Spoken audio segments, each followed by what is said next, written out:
जंगल के शेर की अदालत। घने और गहरे जंगल में आज एक अलग ही हलचल थी।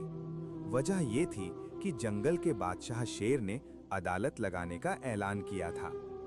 आज बिल्ली और चूहे का पुराना झगड़ा अदालत में पेश होना था और जंगल के दूसरे जानवर गवाही देने वाले थे। अदालत एक बड़े बरगद के पेड़ के नीचे सजी थी। शेर ऊंची चट्टान पर बैठा था। उसके दाईं तरफ हाथी वजीर और बाईं तरफ लोमड़ी सलाहकार खड़ी थी। चारों तरफ जानवर खामोशी से बैठे थे। शेर ने गरजती आवाज में कहा, आज बिल्ली और चूहे का मुकदमा सुना जाएगा। हर कोई सच बोलेगा क्योंकि जंगल में इंसाफ सबसे ऊपर है।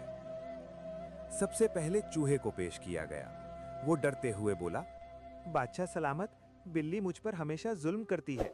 मैं शांति से रहता हूँ, मगर वो मुझे बेवजह डराती है, मेरे बच्चों को परेशान करती है और मेरा बिल उजाड़ देती है। ये सुनकर बिल्ली गुस्से में बोली, ये झूठ बोल रहा है। ये चूहा मेरा खाना चुरा लेता है, दूध गिरा देता है